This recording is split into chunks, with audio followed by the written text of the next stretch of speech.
తిరువన్నమలై అన్నామలయ్యార్ ఆలయం దాదాపు 25 ఎకరాల విస్తీర్ణంలో విస్తరించి ఉంది. ఇది దక్షిణ భారతదేశంలోనే ఒక గొప్ప శైవక్షేత్రంగా గుర్తింపు పొందింది. ఇక్కడ గోపురాలు, రథాలు, కళాశిల్పాలు అన్నీ మన ఆధ్యాత్మిక చరిత్రకి నిదర్శనాలు. ఈ ఆలయంలోని ప్రధాన గోపురం ఎత్తు 66 మీటర్లు. ఇది చూడడమే ఒక దైవిక అనుభూతి. తిరువన్నమలై అరుణాచల పర్వతాన్ని పరమశివుని స్వరూపంగా భావిస్తారు. ఇక్కడి గిరి ప్రదక్షిణ చేస్తున్న భక్తులకి ప్రతి అడుగు పునీతమైనదిగా మారిపోతుంది. సంవత్సరంలో 12 పౌర్ణములలో కూడా కార్తీక పౌర్ణమి ప్రత్యేకంగా భావిస్తారు.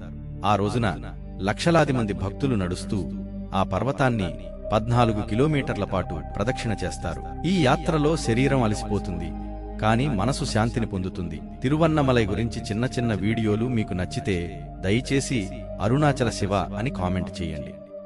ఫ్రెండ్స్, ప్రతిరోజు తిరువన్నామలై విశేషాలు తెలుసుకోవాలనుకుంటే ఇప్పుడే మా ఛానల్కి సబ్స్క్రైబ్ చేయండి.